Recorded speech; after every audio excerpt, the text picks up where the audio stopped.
नमस्कार साथियों, की फैक्ट में आप सभी का स्वागत है। उम्मीद करता हूं कि आप सभी लोग बेहतर होंगे। सभी सनातनी और राष्ट्रवादी भाई बहनों से अपील रहेगी कि चैनल को सब्सक्राइब करिएगा, वीडियो को लाइक करिएगा और अधिक से अधिक लोगों तक शेयर कर दीजिएगा। सभी को सुबह की राम राम और सुप्रभात। दोस्तों, हम लोग बात करने वाले हैं दिल्ली के पूर्व मुख्यमंत्री अरविंद केजरीवाल उर्फ नटवर लाल के बारे में। अरविंद केजरीवाल को के सामने ये पहला ऐसा चुनाव है दिल्ली का जिसमें उस व्यक्ति को यह समझ में नहीं आ रहा है कि हम करें तो करें क्या। क्योंकि अब तक जितने भी चुनाव हुए उसमें हो सकता है कि उसके किसी कैंडिडेट के खिलाफ एंटी इनकम्बेंसी हो, लेकिन अरविंद केजरीवाल के खिलाफ पहली बार दिल्ली में एंटी इनकम्बेंसी है। नेताओं को छोड़ दीजिए, जो विधायक इसके रहे, मंत्री रहे, उनको छोड़ दीजिए, आधे मंत्री तो छोड़ ही दिए हैं इसका साथ। पहली बार दिखाई दे रहा है कि अरविंद केजरीवाल के खिलाफ एंटी इनकम्बेंसी चल रही है। इसके लिए वो तमाम तरीके के प्रयास कर रहा है और दिल्ली में पहली बार ऐसा हो रहा है कि वो सारे प्रयास जो हैं निष्फल साबित हो रहे हैं। चाहे वो 2100 रुपए देने की बात हो, चाहे बुजुर्ग पेंशन योजना की बात हो, पूर्व में किए गए इसके जो वादे हैं इसका पीछा नहीं छोड़ रहे हैं और इसकी जो धूर्तता है वो पूरी तरीके से अब खुल करके सामने आ गई है। कारण क्या है? कारण है कि 10 साल 12 साल आप शासन कर लिए दिल्ली में, उसके बावजूद भी आप वादा कर रहे हैं।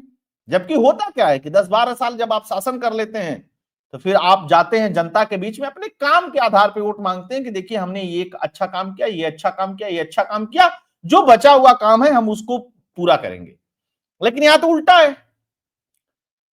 तो अब इस कड़ी में एक और काम किया अरविंद केजरीवाल ने।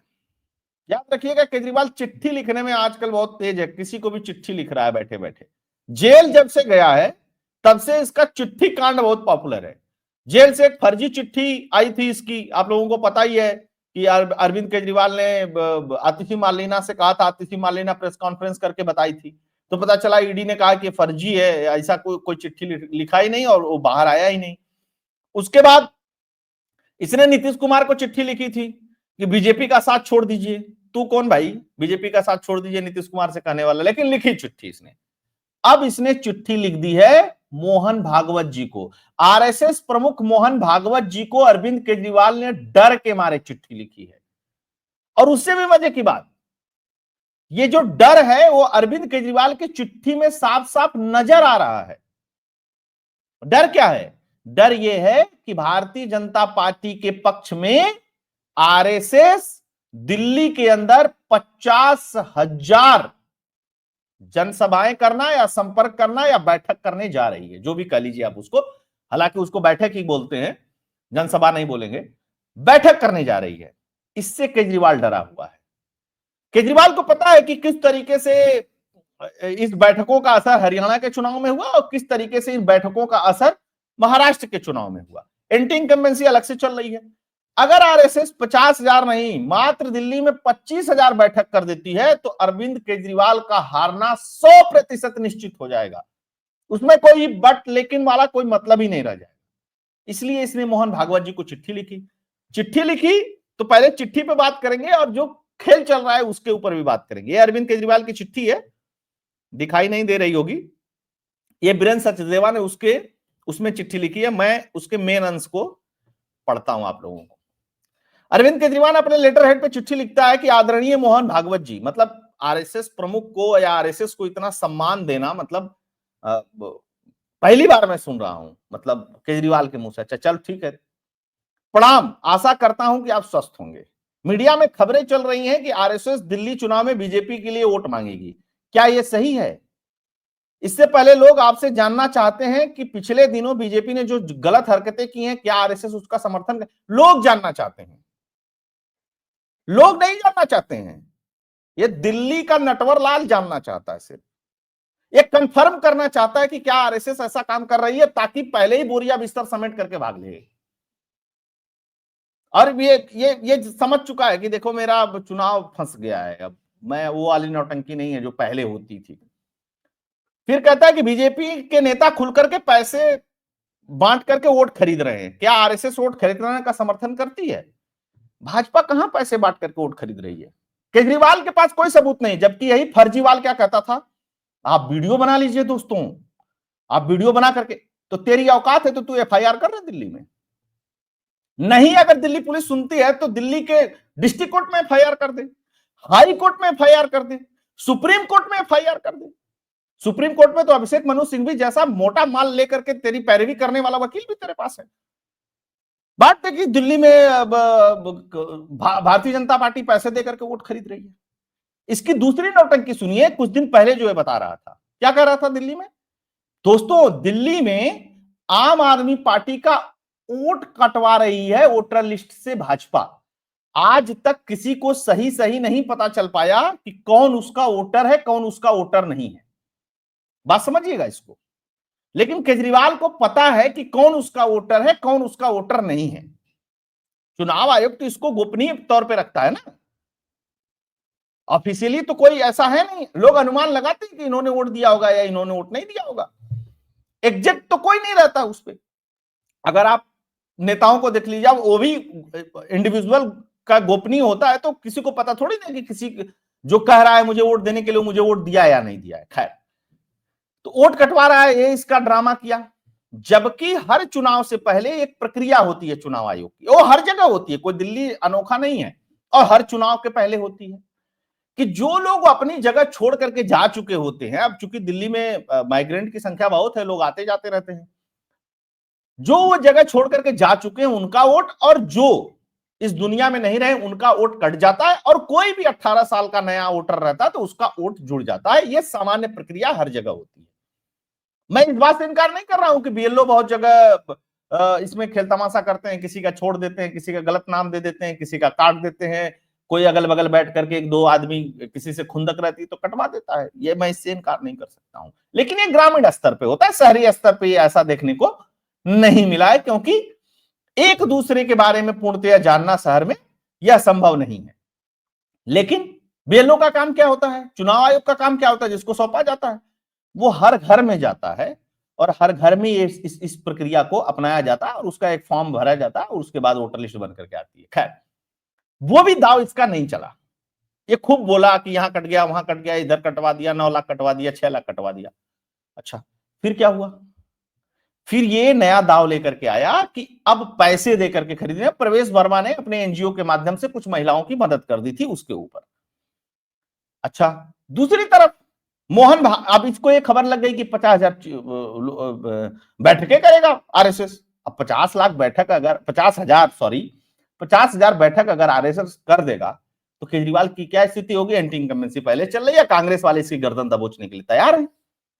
तब इसने चिट्ठी लिखा, कहता है कि बीजेपी के नेता खुलकर के पैसे बांट रहे हैं, क्या आरएसएस वोट खरीदने में विश्वास रखता है? अच्छा, धूर्तता की परिभाषा देखिए इसकी। जैसे पूछते हैं ना, वो एक सवाल नहीं आता है कि ऐसा सवाल होता है कि हाँ बोलो तब भी गड़बड़, ना बोलो तब भी गड़बड़ है। फिर क्या कह रहा है कि बड़े स्तर पर गरीब, दलित, पूर्वांचली और झुग्गी में रहने वालों के वोट कटवाने का प्रयास किया जा रहा है। झुग्गी में नहीं, रोहिंग्या बांग्लादेशियों का जो वोट कट रहा है, इसका जो नेता है अमानतुल्लाह खान, जो 10-10 हजार रुपए इनको पहुंचाता था, 3-3 हजार रुपए पर परिवार पर पर्सन पहुंचाता था, उन बांग्लादेशियों को दिल्ली से भगाया जा रहा है, उनको डिपोर्ट किया जा रहा है, उनके वोट काटे जा रहे हैं, उससे इसको दर्द है। तो उसमें अब वो तो दर्द अगर आएगा बाहर तो सबको पता चल जाएगा। तो क्या कह रहा है? पूर्वांचल, कौन पूर्वांचली? झुग्गी में रहता भाई। अच्छा, किस पूर्वांचली का वोट कट गया? फिर दलित को भी जोड़ लिया, गरीब को भी जोड़ लिया। देखिए, मैं आपको बताता हूं खेल क्या हुआ है। दिल्ली का मैक्सिमम दलित वोटर और मुस्लिम वोटर वो कांग्रेस की तरफ शिफ्ट होने जा रहा है इस चुनाव में। इस चुनाव में जो खबर है कि वो जो कांग्रेस अपना 15-20%, 25% वोट का जो स्टैक है दिल्ली में, उसको दोबारा वापस पाना चाहती है। और वो वोटर किसके हैं? वो वोटर इस समय है केजरीवाल के, बड़े पैमाने पे। सारे दलित नहीं, लेकिन काफी मात्रा में। और मुस्लिम वोट भाजपा को एक भी मिलता नहीं है, ये आप सभी लोगों को स्पष्ट ही है, इसलिए लपेट रहा है। अच्छा, ये झुग्गी की जो बात कर रहा है, जो गरीब की बात कर रहा है, ये मुसलमानों की बात कर रहा है, ध्यान रखिएगा इस बात को। झुग्गी में जो रोहिंग्या बांग्लादेशी है, और गरीब जो बात कर रहा है मुसलमानों की बात कर रहा है, और किसी गरीब की बात नहीं कर रहा है, ठीक है। तो ये एक चीज फिर क्या कर रहा है, इसमें वोट कटवाने का प्रयास किया जा रहा है। इसके इंटरव्यू देखिएगा। इसने जितने भी दलित एक्टिविस्ट वाले चैनल्स हैं जितने भी आर्टिकल कौन 19 है और कौन कौन है, दलित दस्तक है, सबको इंटरव्यू दे रहा है, सिर्फ इसलिए कि दिल्ली में जो दलित वोटर हैं वो केजरीवाल को छोड़ करके ना जाए, इसी को अपना बड़ा नेता माने। अच्छा, जबकि ये लोग कई साल से यहां रह रहे हैं। कई साल से रह रहे हैं का क्या मतलब है, आप इस बात को समझिएगा। इसके कहने का मतलब है ये बांग्लादेशी रोहिंग्या कई साल से यहां रह रहे हैं, वोटर बन गए, तो क्या दिक्कत है आपको, नहीं कटना चाहिए ना। अच्छा, क्या आरएसएस को लगता है कि ऐसा करना भारतीय जनतंत्र के लिए सही है? क्या आपको नहीं लगता कि बीजेपी इस तरीके से भारतीय जनतंत्र को कमजोर कर रही है? इसको लोकतंत्र और जनतंत्र की कब से परवाह होने लगी? यह तो खुला टीवी पे बैठ करके कह रहा है कि आतिशी पार्ट टाइम काम चलाओ मुख्यमंत्री हैं, अरे जनतंत्र और लोकतंत्र की बात कर रहा है। याद करिएगा, जब ये जेल गया था तो इसके प्रवक्ता टीवी पे चीख चीख करके, चिल्ला चिल्ला करके एक ही बात कहते थे कि संविधान में कहां लिखा है कि मुख्यमंत्री जेल चला जाए तो इस्तीफा दे दे। और ये आज क्या कह रहा है, जनतंत्र, लोकतंत्र और बहुत सारी चीजें, शिष्टाचार, सब चीज की बात कर रहा है। इसी से पता चलता है। और अब तो इसके ऊपर बहुत सारी चीजें भी लगने लगी, और संदीप दीक्षित ने जितना बड़ा हमला किया है अरविंद केजरीवाल के ऊपर, वो तो मतलब असर नहीं होगा इसके लिए सुनेगा, क्योंकि वो शीला दीक्षित के बेटे हैं संदीप दीक्षित, और संदीप दीक्षित इसी के खिलाफ चुनाव लड़ रहे हैं दिल्ली से, और ये अपनी सीटें हार रहा है, ये भी निश्चित हो गया है। भाजपा ने पलटवार किया। भाजपा ने पलटवार करते हुए क्या लिखा, वीरेंद्र सचदेवा जी भाजपा के प्रदेश अध्यक्ष, उन्होंने लिखा कि मेरा आग्रह है कि आप भी कम से कम 5 संकल्प इस वर्ष जरूर ले लें। पहला, मुझे विश्वास है कि आप कभी अपने बच्चों की झूठी कसम नहीं खाएंगे। आप दिल्ली में महिलाएं, बुजुर्ग और धार्मिक जनों की भावनाओं से झूठे वादे कर रहे हैं, वो खिलवाड़ बंद करेंगे। आप दिल्ली में शराब को प्रोत्साहन देने के लिए दिल्ली वालों से क्षमा मांगेंगे। यमुना मैया की सफाई पर झूठे आश्वासन और सफाई के नाम पर किए भ्रष्टाचार में अक्षम्य अपराध के लिए आप सार्वजनिक तौर पर माफी मांगेंगे। आप राजनीतिक स्वार्थ के लिए देश विरोधी ताकतों से मिलना और चंदे लेने का जो संकल्प है, यह संकल्प लेंगे कि मैं विदेशी ताकतों से और देश विरोधी ताकतों से पैसा और चंदा नहीं लूंगा। इसके अलावा आशा करता हूं कि आप मेरे सुझाव को अपना झूठ और कल छपट से दूरी बनाकर के स्वयं के जीवन में सार्थक सुधार करेंगे। बात तो देखिए इसमें सही है, यमुना जी की सफाई पता नहीं कब से कर रहा है, नहीं हुई साफ। इसमें शराब को प्रोत्साहन दिया इसने, मंदिरों के सामने, गुरुद्वारों के सामने, स्कूलों के सामने इसने शराब के ठेके खुलवाए, यह भी किसी से छिपा नहीं है। शराब के चक्कर में इसका आधा मंत्रिमंडल, आधा से अधिक मंत्रिमंडल जेल में रहा, यह भी खुद ही है, और मनीष सिसोदिया बेल पे हैं शराब के घोटाले में, इनका केस चल भी रहा है। 2 केस हैं अरविंद केजरीवाल के ऊपर, आपके संयोजक होने की वजह से और दिल्ली के मुख्यमंत्री होने की वजह से। तो इसमें जवाब देना चाहिए केजरीवाल को। और बच्चों की कसम वाले तो थोड़ा पुराना हो गया, वीरेंद्र सचदेवा जी को यह नहीं पूछना चाहिए। कसम तो ये किसी की भी खा सकता है, और कभी भी खा सकता है, कभी भी पलट सकता है। खैर, अब मैं आता हूं मेन पॉइंट पे कि हो क्या रहा है दिल्ली में। संदीप दीक्षित ने कहा कि अरविंद केजरीवाल के बाप के संबंध जो थे वो आरएसएस से थे, और जब शीला दीक्षित जी मुख्यमंत्री थी तो बहुत इसको समर्थन उमर्थन मिला था। अब संदीप दीक्षित ने तो इसके ऊपर कह दिया, मतलब संदीप दीक्षित और कांग्रेस का पूरा इस पे फोकस है कि इसको किसी भी तरीके से आरएसएस का आदमी बता दिया जाए दिल्ली के अंदर। जैसे इसको आरएसएस का आदमी बता देंगे, मुसलमान तो वोट नहीं देंगे इसको, सबसे पहला काम। तो केजरीवाल ने जो चिट्ठी लिखी है, इस पे कहा संदीप दीक्षित ने, और जो देवेंद्र यादव उनके प्रदेश प्रभारी या अध्यक्ष हैं, उन्होंने कहा कि हम तो पहले ही कहते थे कि आरएसएस का ही आदमी है केजरीवाल। अच्छा, संदीप दीक्षित और देवेंद्र यादव अपने पप्पू को नहीं समझा पाए आज तक कि पप्पू भाई, जो दिल्ली में मिल करके इस फर्जीवाल के साथ तुम चुनाव लड़ रहे हो, ये तो आरएसएस का आदमी है, मतलब चुनाव, ये संदीप दीक्षित भी नहीं समझा पाया आज तक। जैसे होता है। अच्छा, कांग्रेसी भी क्या करते हैं ना, ओवैसी के साथ तो बैठ करके डीलिंग कर लेंगे और बताएंगे कि देखो ये बीजेपी का बी टीम है। केजरीवाल के साथ सरकार बना लिया कांग्रेस ने, केजरीवाल के साथ चुनाव लड़ लिया लोकसभा का कांग्रेस ने। अभी हाल में ही सरकार शुरू में बनाई थी केजरीवाल के साथ, निपट गई कांग्रेस, और हाल में ही अभी लोकसभा चुनाव भी साथ में मिलकर के लड़ लिया। और जब आपस में इन सबों का झगड़ा होता है तो बता देंगे कि ये सब बीजेपी की बी टीम है। ठीक है। अच्छा, केजरीवाल तो इतना महान है कि उसने कांग्रेस को ही बीजेपी की बी टीम बना दिया। मतलब ये फ्रस्ट्रेशन लेवल है अरविंद केजरीवाल का और कांग्रेस का, इस तरीके की पॉलिटिक्स है दिल्ली के अंदर। जीरो ऐसे नहीं है कांग्रेस दिल्ली में, वोट के मामले में भी विधानसभा में 4% वोट, और उस तरीके से भी 0-0 सन्नाटा चल रहा है इसका। लेकिन केजरीवाल हार के डर से इसको समझ में आ गया कि देखो भाई यहां हार गए तो दिक्कत होगी। और कांग्रेस के तो एक नेता ने कहा खुल करके कि हम इसको दिल्ली में हराएंगे तो फिर से पंजाब वापस पाएंगे, अगर ये दिल्ली में नहीं हारेगा तो हमें पंजाब वापस नहीं मिलेगा। और दोनों जगह कांग्रेस को हरा करके आम आदमी पार्टी ने सत्ता प्राप्त की है, और ये कांग्रेसियों को अब समझ में आ रहा है ना। जब चुनाव साथ में लड़ लिए, सारी चीजें हो गई, बात नहीं जमी, फिर चुनाव नहीं लड़ेंगे, फिर एक दूसरे को चोर बताएंगे, फिर उसको बीजेपी की आरएसएस की बी टीम बताएंगे।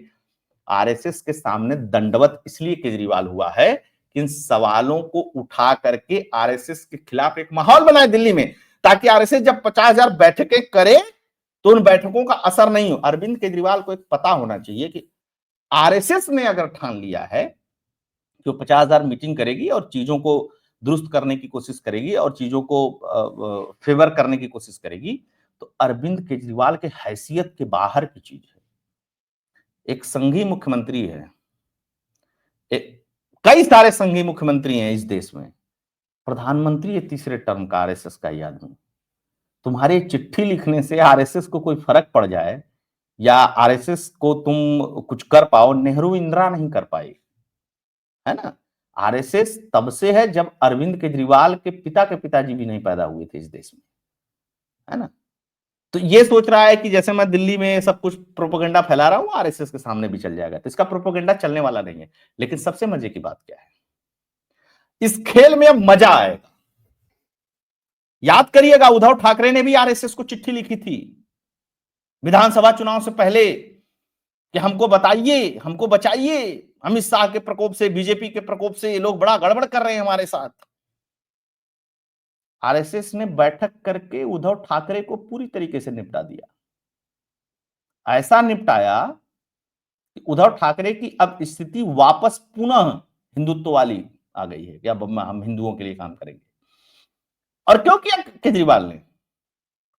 केजरीवाल ने इसलिए किया कि मुसलमानों का वोट जाता हुआ देख करके, इमामों को पैसा नहीं दे पा रहा है, तो इसने कहा कि पुजारियों को, ग्रंथियों को देंगे। एक बात मैं और स्पष्ट कर दूं, आरएसएस ने कभी नहीं कहा कि हम बीजेपी के लिए प्रचार करेंगे, ये तो मीडिया की एक खबर है।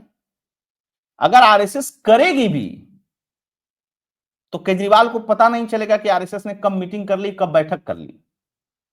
तो यह गलतफहमी अरविंद केजरीवाल अपने दिमाग से निकाल दें, पूरी तरीके से निकाल दें। एक और बात बता दूं आपको, अगर अरविंद केजरीवाल को अब लगता है कि आरएसएस और आरएसएस के विचार अच्छे हैं, तो अपनी पार्टी त्याग दो, चुनाव मत लड़ो। आरएसएस जिसको लड़ने के लिए कहे दिल्ली में, वो चुनाव लड़े। तुम्हें भी सरेंडर कर दो, कह दो कि ठीक है, मैं आरएसएस के विचार से और मोहन भागवत जी के विचार से सहमत हूं।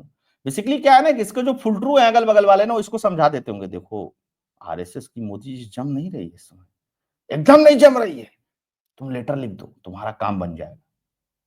तो फ्रस्ट्रेटेड आदमी है, इसको रात में, दिन में, उठते हुए, सोते हुए हर समय शीश महल की याद सता रही है, क्योंकि अब आदत पड़ गई है 8 लाख के कमोड पे बैठने की। दिल्ली की सत्ता याद आ रही है इसको, भ्रष्टाचार, घोटाले, ऐसो आराम याद आ रहा है। अब इसको लग रहा है कि ये तो चला जाए, इसलिए सारी चीजें कर रहा है। तो होप दोस्तों, ये दिल्ली का एनालिसिस आप लोगों को पसंद आया होगा। पसंद आया होगा तो वीडियो को अधिक से अधिक लोगों तक शेयर करिएगा, चैनल को सब्सक्राइब भी करिएगा। अगर आप कंट्रीब्यूट और डोनेट करना चाहते हैं तो नीचे फोन पे और पेटीएम का नंबर स्क्रीन पे दिया हुआ है, आप उसके थ्रू डोनेट और कंट्रीब्यूट भी कर सकते हैं। बहुत बहुत धन्यवाद। जय हिंद, जय भारत, जय श्री राम।